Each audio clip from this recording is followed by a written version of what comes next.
Defence alarm channel को subscribe करें, आपका अपना चैनल, और बनाएं अपनी अंग्रेजी को मजबूत इस लॉकडाउन में।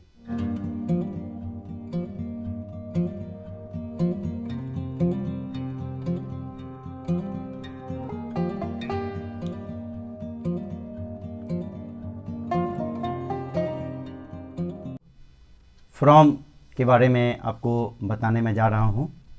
तो क्या है ना कि फ्रॉम का यूज हम कहाँ करते हैं, ठीक है। ये भी बहुत ही आवश्यक है कि हम लोग फ्रॉम का यूज कहाँ करेंगे, किस कंडीशन में करेंगे और किन किन बातों का हम ध्यान रखेंगे।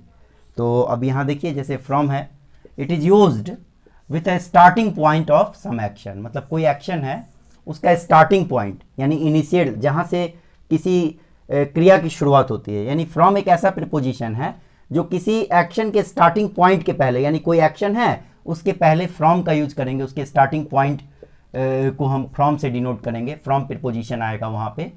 इन द पास्ट और फ्यूचर, मतलब क्या कि पास्ट से अगर मतलब पहले से कोई एक्शन का स्टार्टिंग पॉइंट है जहां से कोई एक्शन शुरू हो रहा है, तो वहां पे हम वैसे एक्शन के पहले हम लोग फ्रॉम प्रीपोजिशन का यूज करेंगे। अब यहाँ पे देखिए, it is generally found with the till और टू।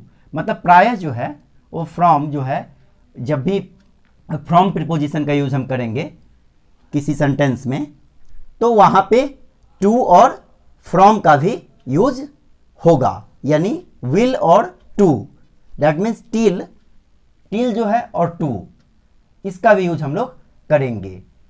यह प्रायः जब भी फ्रॉम का यूज करेंगे तो टिल और टू भी आएगा। मतलब आप हिंदी में भी लिख दिए हैं ताकि आप समझिएगा।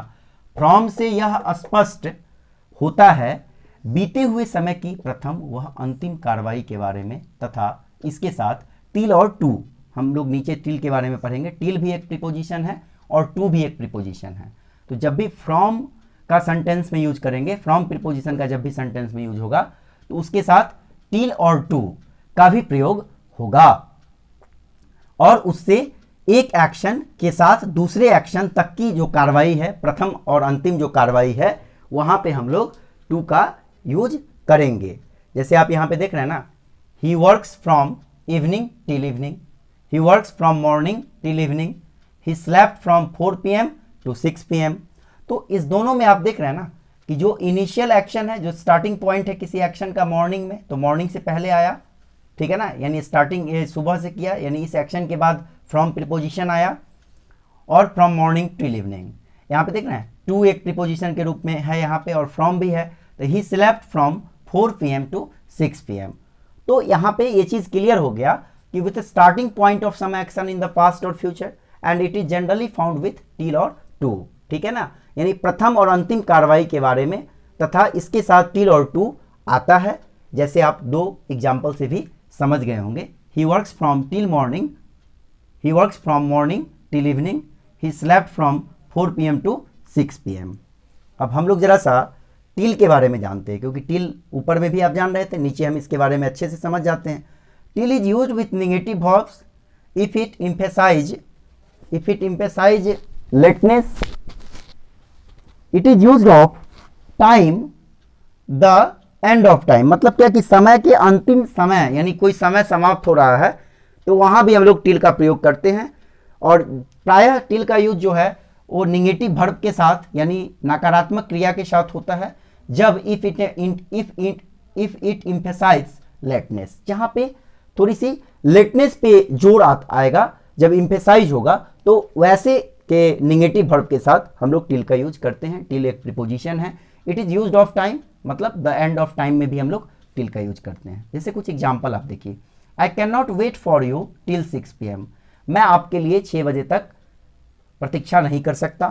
कहीं ना कहीं निगेटिव आया, निगेटिव वर्ब आया, और ये लेटनेस को भी क्या कर रहा है, एम्फेसाइज कर रहा है, शो आ रहा है, लेटनेस पे जोर डाल दिया जा रहा है, तो हम लोग यहाँ पे टिल का यूज किए हैं। दूसरा देखिए, he could not reach home till evening, he couldn't reach home till evening.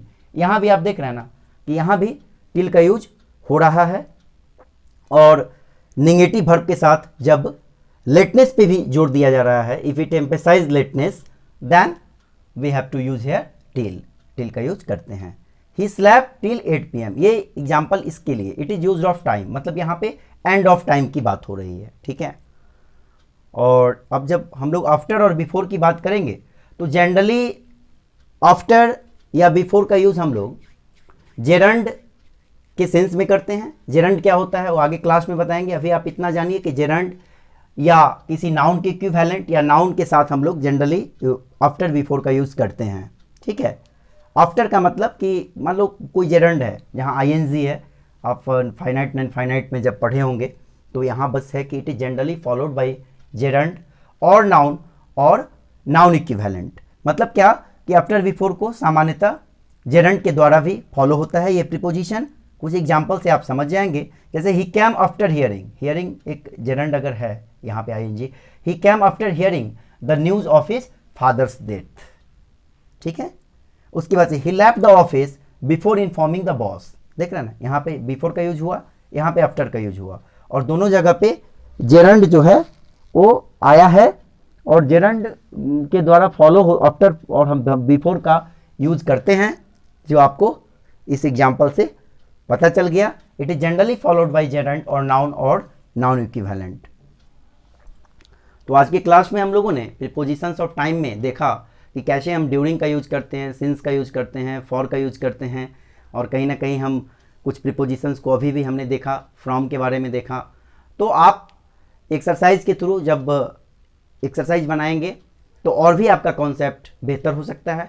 Lockdown में आप पूरी मेहनत करें और मैं प्रयास करूंगा कि हम लोग कभी कभी एक्सरसाइज की भी सीरीज़ लेके आएंगे। तो प्रीपोजिशंस ऑफ टाइम में जितने भी प्रीपोजिशंस हैं कहीं ना कहीं टाइम को क्लासीफाई किया गया है, और आप सारे एग्जाम्पल से भी आप देख रहे हैं।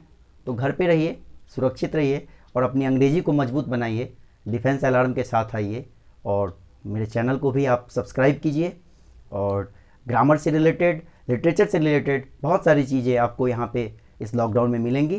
तो लॉकडाउन का पूरा फ़ायदा उठाइए, अपनी अंग्रेजी को करें मजबूत और बनाएं, अंग्रेजी को दें एक मजबूती सा आधार। तो इतना ही कह करके घर पे रहिए, सुरक्षित रहिए। भारत माता की जय, वंदे मातरम।